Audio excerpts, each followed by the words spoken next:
नमस्कार साथियों, आज एक बहुत ही गंभीर विषय लेकर हम आपके बीच में उपस्थित हैं। हिंदुस्तान के विपक्ष के नेता, राज्यसभा में कांग्रेस पार्टी के नेता आदरणीय मल्लिकार्जुन खड़गे साहब, लोकसभा में कांग्रेस के नेता आदरणीय अधीर रंजन चौधरी साहब और हम सब आज इस देश में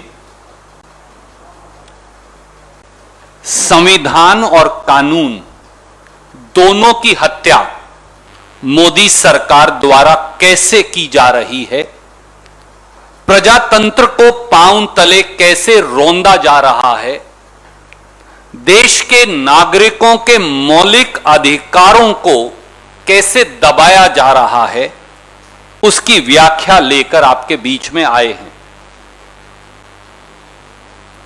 मोदी सरकार ने देशद्रोह किया है। मोदी सरकार ने राष्ट्रीय सुरक्षा से खिलवाड़ किया है। श्री राहुल गांधी समेत देश के विपक्षी नेताओं,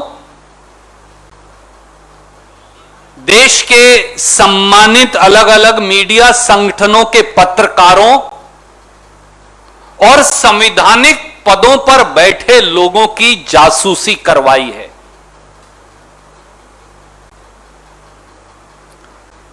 भारतीय जनता पार्टी का नाम बदलकर अब भारतीय जासूस पार्टी रख देना चाहिए। देश के लोग अब कह रहे हैं, अब की बार देशद्रोही जासूस सरकार। जिस प्रकार से अब सार्वजनिक पटल पर समाचार पत्रों और पोर्टल्स की खबरों से राष्ट्रीय और अंतर्राष्ट्रीय स्तर पर सामने आया है, मोदी सरकार इजरायली स्पाईवेयर पिगैसस के माध्यम से देश के सम्मानित न्यायाधीशों की, जजेस की, संवैधानिक पदों पर बैठे व्यक्तियों की, खुद के मंत्रिमंडल के शायद मंत्रियों की, विपक्ष के सम्मानित नेताओं की, पत्रकारों, वकीलों, ह्यूमन राइट्स एक्टिविस्ट्स की, उन सब की जासूसी करवा रही है।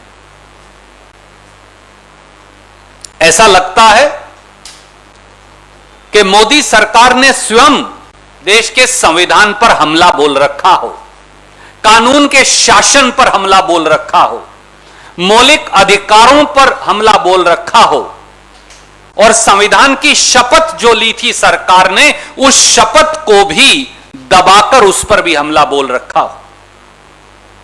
मोदी सरकार खुद ही इजरायली जासूसी उपकरण पिगैसस के माध्यम से यह नृशंस कार्य कर रही है। और यह तो एक सैंपल है। पिगैसस सॉफ्टवेयर करता क्या है? यह किसी के भी टेलीफोन में उसकी मर्जी के बगैर उसे हैक करके उस टेलीफोन के कैमरा को हैक कर लेता है, उस टेलीफोन के माइक्रोफोन को हैक कर लेता है, सेलफोन के, उसके सारे पासवर्ड, कॉन्टैक्ट लिस्ट को हैक कर लेता है और जो बात आप टेलीफोन पर करते हैं या टेलीफोन बंद भी हो, जो कैमरा या माइक्रोफोन के माध्यम से सुनी जा सकती है, वो भी गैर कानूनी नाजायज तरीके से इस पिगैसस सॉफ्टवेयर के माध्यम से सुनी जा सकती है। देशवासियों, आप में से किसी के टेलीफोन के अंदर भी नाजायज तौर से यह इजरायली सॉफ्टवेयर पिगैसस मोदी सरकार डाल सकती है। आपकी बेटी, आपकी पत्नी के टेलीफोन के अंदर यह डाल सकती है। आप अगर बाथरूम में फोन लेकर जा रहे हैं, अपने कमरे के अंदर शयन कक्ष में आपके फोन है, तो आप क्या वार्तालाप कर रहे हैं, आपकी बेटी, आपकी पत्नी, आपका परिवार क्या वार्तालाप कर रहा है, वो सब अब मोदी सरकार सुन सकती है, जिसके फोन के अंदर भी पिगैसस का सॉफ्टवेयर डाल दिया जाए। ये इसका परिणाम है। अगर ये देशद्रोह नहीं, अगर ये राष्ट्रीय सुरक्षा से खिलवाड़ नहीं, तो क्या है? और न्यूज रिपोर्ट्स तो अब ये भी कह रही हैं कि केवल पत्रकारों, विपक्ष के नेताओं और खुद के मंत्रियों के नहीं, देश की सुरक्षा एजेंसियों के जो हेड्स हैं, जो हमारी सुरक्षा करते हैं, जो देश की सीमाओं की सुरक्षा करते हैं, मोदी सरकार उनकी भी जासूसी कर रही थी। अरे किसी को तो बख्श दिया होता। राहुल गांधी जी की भी जासूसी और खुद के मंत्रियों की भी जासूसी। आप जो कैमरे के आगे और पीछे हैं, आपकी भी जासूसी, और देश की रक्षा करने वाले हमारे सिक्योरिटी फोर्सेस के हेड्स की भी जासूसी। क्या किसी सरकार ने इससे ज्यादा शर्मनाक कुकृत्य कभी किया होगा? और इसके सबूत अब हैं। और देश में जो मुख्य चुनाव आयुक्त हैं, चीफ इलेक्शन कमिश्नर, जो पूर्व चीफ इलेक्शन कमिश्नर हैं अशोक लवासा जी, उनकी भी जासूसी, मीडिया ऑर्गेनाइजेशंस की भी जासूसी, जिनके नाम अब तक सामने आए हैं और अभी बहुत नाम होंगे। हिंदू अखबार, इंडियन एक्सप्रेस अखबार, हिंदुस्तान टाइम्स अखबार, the Wire news agencies, the Mint अखबार, TV 18 India, India Today, Economic and Political Weekly, Pioneer, News Click, Tribune, Outlook, DNA, Frontier TV, रोजाना पहरेदार और पता नहीं कौन कौन, इन सब की जासूसी। इसीलिए तो बीजेपी अब भारतीय जासूस पार्टी बन गई है। और जासूसी के तो वो पुराने इस मामले में करवाते ही रहे हैं। और दोस्तों, ये जासूसी आज से नहीं चल रही, ये पिछले लोकसभा चुनाव से भी पीछे से चल रही है, और इसका सबूत उपलब्ध है। आज मैं वो सबूत आपसे फिर साझा करने लगा हूं। अगर आप इस जासूसी को देखें तो सर्ट इन, जो भारत सरकार की एजेंसी है, ये रिपोर्ट अब अवेलेबल नहीं है, ये उतार ली गई है, मैं इसकी प्रतिलिपि आपको भेज रहा हूं। ये सर्ट इन ने रिपोर्ट दी थी कि व्हाट्सएप के माध्यम से पिगैसस इजरायली सॉफ्टवेयर से टेलीफोन्स को हैक करके सीधे सीधे जासूसी चल रही है। ये मैं नहीं कह रहा, ये भारत सरकार की जो एजेंसी है उन्होंने लिख के रिपोर्ट दी है। और इसमें उन्होंने बाकायदा लिखा, original issue date is May 17, 2019. A vulnerability has been reported in WhatsApp which could be exploited by a remote attacker to execute arbitrary code on the affected system. और ये बाकायदा ट्रैकर न्यूज और सब कुछ इसके अंदर दिया है। अब साथियों, सवाल ये है कि ये पिगैसस है क्या? ये एक इजरायली कंपनी है, NSO, और ये कहते हैं कि हम ये सॉफ्टवेयर केवल और केवल सरकार को ही बेचते हैं और किसी को नहीं। कोई कह सकता है भैया ये तो सरकार, मोदी जी ने तो खरीदा नहीं होगा। तो मैं इसलिए उनकी वेबसाइट का भी आपको रिलीज कर रहा हूं, ये पिगैसस NSO की वेबसाइट से। और उन्होंने साफ तौर से कहा, NSO products are used exclusively by government, intelligence and law enforcement agency to fight crime and terror. Modi ji, Rahul Gandhi ji के फोन की जासूसी करवा के आप कौन सा क्राइम और टेरर से लड़ाई लड़ रहे थे?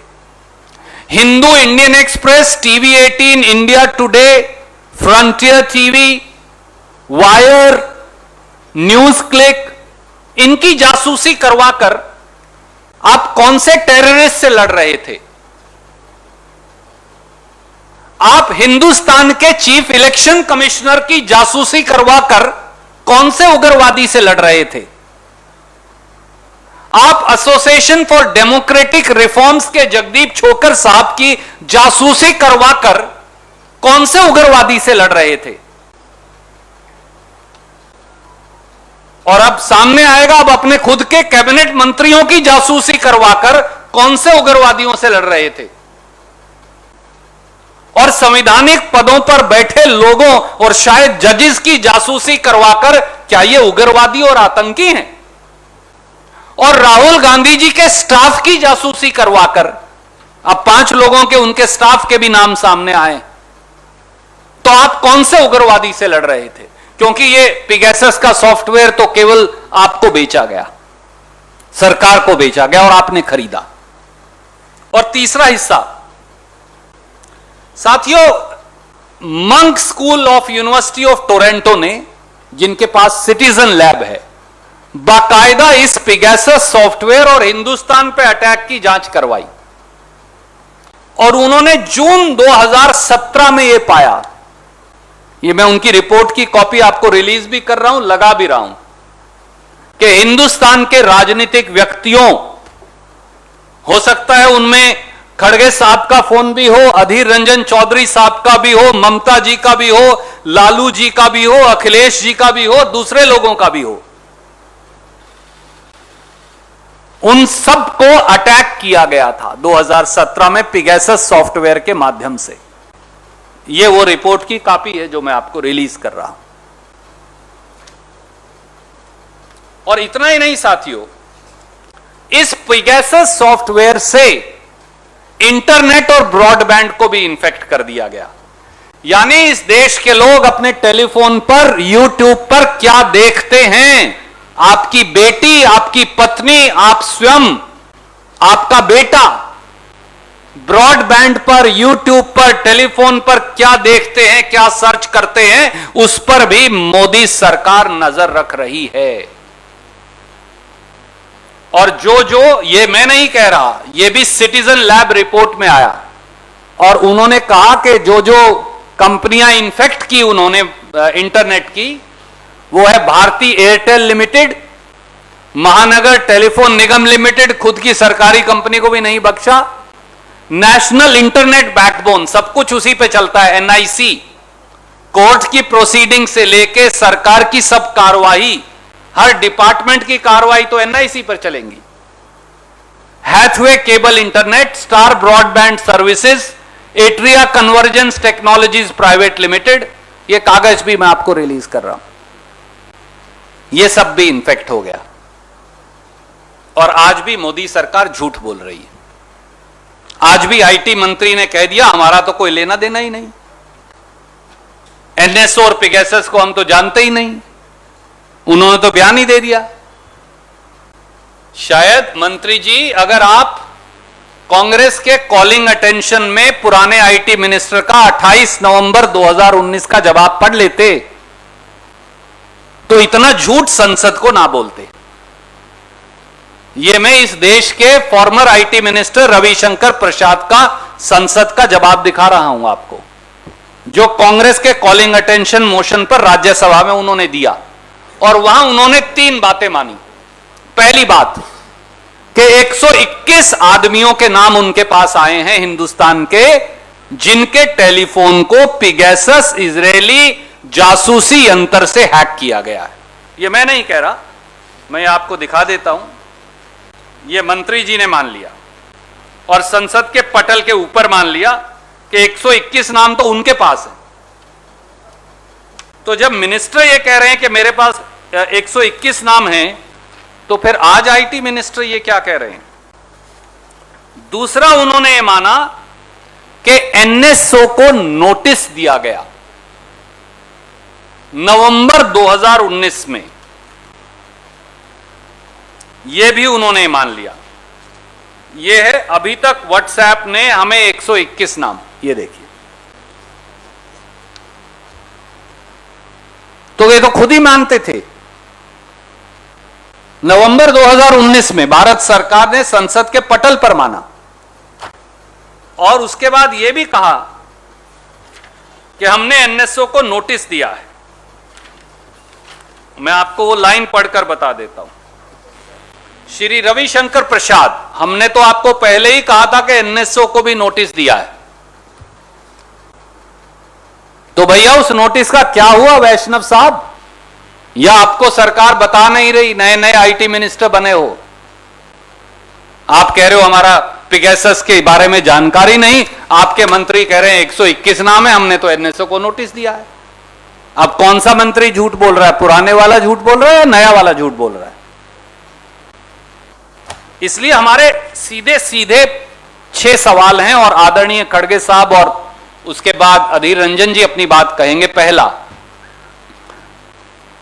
Is spying on India security forces, judiciary, cabinet ministers, opposition leaders including Shri Rahul Gandhi, journalists and other activities through a foreign entity's spyware, not treason and a inexcusable dismantling of national security। क्या हिंदुस्तान में मुख्य चुनाव आयुक्त, विपक्ष के नेता समेत श्री राहुल गांधी, खुद के कैबिनेट मंत्रियों, पत्रकार साथियों, एक्टिविस्ट और इन सब की जासूसी करवाना अगर देशद्रोह नहीं और राष्ट्रीय सुरक्षा से खिलवाड़ नहीं तो क्या है? दूसरा सवाल, क्या 2019 के लोकसभा चुनाव से पहले और उसके बाद प्रधानमंत्री श्री नरेंद्र मोदी जी और उनके गृह मंत्री अमित शाह जी और उनकी सरकार जासूसी करवा रही थी?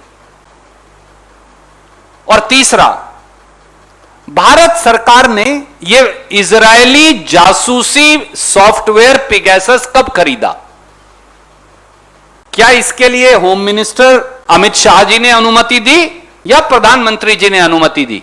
और कितना 1000 करोड़ रुपया खर्च हुआ या कितने सैकड़ों रुपया खर्च हुआ और वो पैसा कहां से आया? चौथा, अब यह साफ है कि अप्रैल मई 2019 में, यह देखिए यह सर्ट इन की रिपोर्ट है, भारत सरकार को इस सॉफ्टवेयर की जानकारी थी। तो 2019 से 2021 के बीच में मोदी जी अगर आपको जानकारी थी तो आप और अमित शाह जी चुप क्यों रहे? भारत सरकार ने रहस्यमयी चुप्पी, षड्यंत्रकारी चुप्पी क्यों साध रखी है? और पांचवां सवाल, देश में आंतरिक सुरक्षा के जिम्मेवार तो अमित शाह हैं, तो माननीय अमित शाह को 1 सेकंड भी क्या अपने पद पर बने रहने का अधिकार है? उन्हें बर्खास्त क्यों नहीं किया जाना चाहिए?